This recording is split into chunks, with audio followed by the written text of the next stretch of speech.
नमस्कार, मैं हूं अंशिता। दुष्कर्म करने वाला एक और अपराधी रिहा हो गया।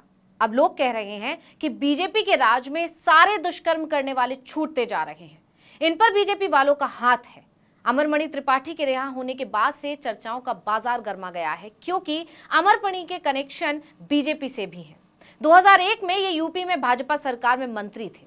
हालांकि अमरमणि के संबंध हर राजनीतिक दल से रहे। जब ये मधुमिता मामले में गिरफ्तार हुआ, उस समय ये बसपा सरकार में मंत्री था। राज्य में जिसकी सरकार रही, ये उसी के साथ खड़े हो जाते थे। मधुमिता केस करीब 20 साल पुराना है।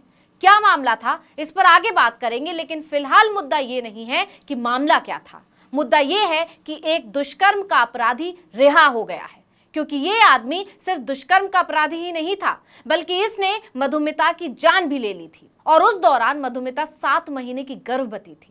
उम्र कैद के इतने बड़े अपराधी को यह कहकर छोड़ा जा रहा है कि उसका आचरण और व्यवहार जेल में अच्छा है, जबकि रिकॉर्ड बताता है कि ये आदमी और उसकी बीवी दोनों जब से गिरफ्तार हुए हैं, खुद को बीमार बताकर गोरखपुर के बीआरडी मेडिकल कॉलेज में रखे हैं। एक ही कमरे में दोनों पति पत्नी का इलाज चल रहा था। यही नहीं, इनके अपने लोग भी वहां मौजूद रहते थे, जिससे हर आने जाने वाले पर नजर रखी जा सके। किसी के पास ये जानकारी नहीं है कि ऐसी कौन सी बीमारी थी कि इनका लगातार इलाज ही चल रहा है। मधुमिता की बहन लगातार गुहार लगाती रही कि इसे रिहाई नहीं मिलनी चाहिए, लेकिन उसे निराशा हाथ लगी और 25 अगस्त को सुप्रीम कोर्ट ने भी रिहाई नहीं रोकी। दरअसल 18 अगस्त को सुप्रीम कोर्ट ने रिहाई का आदेश पारित किया। इसमें लिखा है कि उनकी उम्र 66 साल होने, करीब 20 साल तक जेल में रहने और अच्छे आचरण को देखते हुए किसी अन्य वाद में शामिल ना हो तो रिहाई कर दी जाए। जिला मजिस्ट्रेट गोरखपुर की तरफ से आदेश जारी हुआ कि 2 जमानतें और उतनी ही धनराशि का एक निजी मुचलका देने पर उन्हें जेल से रिहा कर दिया जाए। इसके बाद अब शासन की ओर से अमरमणि की रिहाई का आदेश जारी हो गया था। हालांकि इसके बाद मधुमिता की बहन निधि शुक्ला का बयान सामने आया, जिसमें उन्होंने कहा कि राज्यपाल के आदेश पर उन्हें हैरानी हुई, क्योंकि उत्तर प्रदेश सरकार और राज्यपाल को 15 दिन से बराबर वो लोग सूचना दे रहे थे कि सुप्रीम कोर्ट में हमारी याचिका स्वीकार हो चुकी है। 25 तारीख को 11 बजे सुनवाई है। मुझे लगता है कि राज्यपाल को भ्रमित कराकर रिहाई का आदेश करवाया गया है। मेरी प्रार्थना है कि हमारी याचिका पर सुप्रीम कोर्ट का आदेश जब तक नहीं आता, तब तक रिहाई पर रोक लगा देनी चाहिए। लेकिन अब तो रिहाई हो चुकी है और मामला तूल पकड़ चुका है। इसकी एक वजह यह भी है कि बीजेपी के शासन में ये दूसरी बार है जब किसी ऐसे दोषी को रिहा किया गया जिसने महिला के साथ दुष्कर्म किया, उसकी इज्जत के साथ खिलवाड़ किया, उसकी अस्मिता को चोट पहुंचाई। आपको याद होगा, पिछले साल 15 अगस्त 2022 को ही बिल्किस बानो के दोषियों की भी रिहाई हुई थी। उस मामले में भी 20 साल बाद बिल्किस के दोषियों को अच्छे आचरण की दलील देकर छोड़ दिया गया था। इसके बाद से 1 साल हो चुका है, लेकिन अभी तक बिल्किस न्याय के इंतजार में बैठी हैं, क्योंकि उन्होंने दोषियों की रिहाई को रद्द करने की अपील लगाई थी। बिल्किस सिर्फ भटक रही है। इस रिहाई से उनके ऊपर क्या बीत रही है, इसका अंदाजा आप, हम या कोई और नहीं लगा सकते। ठीक उसी तरह अब अमरमणि की रिहाई के बाद से मधुमिता का परिवार सदमे में है। सिर्फ यही एक मामला नहीं है। मणिपुर से सामने आई वो वीडियो जिसमें 2 महिलाओं को नग्न घुमाया गया था, उन दोनों महिलाओं में से एक के साथ दुष्कर्म किया गया था, लेकिन अभी तक ये घिनौना काम करने वाले खुलेआम घूम रहे हैं।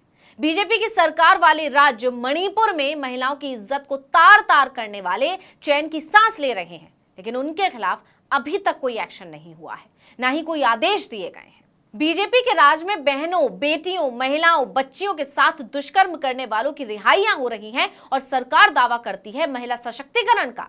सरकार बेटी बचाओ, बेटी पढ़ाओ, महिला सुरक्षा की बात करती है, लेकिन असलियत सबके सामने है। बीजेपी की सरकार में तो दोषियों को रिहा ही किया जा रहा है, या फिर दोषियों के खिलाफ एक्शन ही नहीं लिया जा रहा है। बिल्किस बानो, मणिपुर मामला और अब अमरमणि की रिहाई इसका जीता जागता उदाहरण है। इन सब में बीजेपी इसलिए भी घिर रही है क्योंकि इसे इत्तेफाक कहा जाएगा या कुछ और कि बिल्किस बानो के दोषियों को गुजरात सरकार ने रिहाई दी और गुजरात में भी बीजेपी की सरकार है। मणिपुर में महिलाओं के साथ बदसलूकी करने वाले अभी तक आजाद घूम रहे हैं, वहां भी बीजेपी की सरकार है। और अब अमरमणि की रिहाई भी यूपी में हुई है, जहां बीजेपी की ही सरकार है और राज्यपाल के आदेश के बाद ही ये रिहाई हुई है। एक के बाद एक लगातार सामने आ रहे इन मामलों ने बीजेपी सरकार को कटघरे में खड़ा कर दिया है। चलिए अब थोड़ा सा इस मामले के बारे में भी जान लेते हैं। तो आपको बता दें कि कवित्री मधुमिता शुक्ला की जान लेने के मामले में नाम आने के बाद अमरमणि त्रिपाठी का राजनीतिक जीवन खत्म हो गया। लखीमपुर की कवित्री मधुमिता वीर रस की कविताएं पढ़ती थी। इसके बाद वो अमरमणि के संपर्क में आई। उनका रिश्ता प्रेम में बदल गया। मधुमिता प्रेग्नेंट हो गई। उसके बाद उन पर गर्भपात करवाने का दबाव बनाया गया। जब उन्होंने ऐसा करने से मना कर दिया तो लखनऊ में पेपर मिल कॉलोनी में 9 मई 2003 को 7 महीने की गर्भवती कवित्री मधुमिता शुक्ला की जान ले ली गई। उस वक्त बसपा की सरकार थी और अमरमणि उसमें मंत्री थे। मधुमिता के परिवार की तरफ से दाखिल एफआईआर में अमरमणि त्रिपाठी, उनकी पत्नी मधुमणि त्रिपाठी, भतीजे रोहित मणि त्रिपाठी, संतोष राय और पवन पांडे को आरोपी बनाया गया। अमरमणि का लगभग हर राजनीतिक दल के साथ उठना बैठना था। इसका अंदाजा ऐसे लगाइए कि विधायक हरिशंकर तिवारी के साथ अपने राजनीतिक करियर की उन्होंने शुरुआत की। इसके बाद 2001 में अमरमणि त्रिपाठी भाजपा सरकार में मंत्री बने। बाद में मुलायम सरकार में सपा के साथ रहे, फिर बसपा के हो गए। अमरमणि त्रिपाठी लगातार 6 बार विधायक रहे। इस आदमी का ऐसा दबदबा रहा कि ये जेल से चुनाव जीता। मधुमिता की बहन की भागदौड़ के बाद इसे सजा तो हुई, लेकिन बीमारी के बहाने ये और इसकी पत्नी मेडिकल कॉलेज में आराम कर रहे थे। और अब खबर आई है कि 20 साल बाद इस गंदे आदमी को, जिसने 2 जिंदगियां खत्म कर दी, उसे अच्छे आचरण का हवाला देकर रिहा कर दिया गया है। ये है बीजेपी के राज में महिला सुरक्षा, महिला सशक्तिकरण जैसे बड़े बड़े दावों की असलियत। इस वीडियो में इतना ही। आपसे अनुरोध है कि यूट्यूब पर हमारे चैनल आर्टिकल 19 इंडिया को सब्सक्राइब कीजिए, फेसबुक पर लाइक कीजिए और कमेंट करके बताइए आपको हमारा ये वीडियो कैसा लगा। आने वाले दिनों में हम और किन मुद्दों पर वीडियो बनाएं ये भी जरूर बताइएगा। ट्विटर हैंडल है आर्टिकल 19 _ इंडिया, इसको भी फॉलो कर लीजिए। नमस्कार।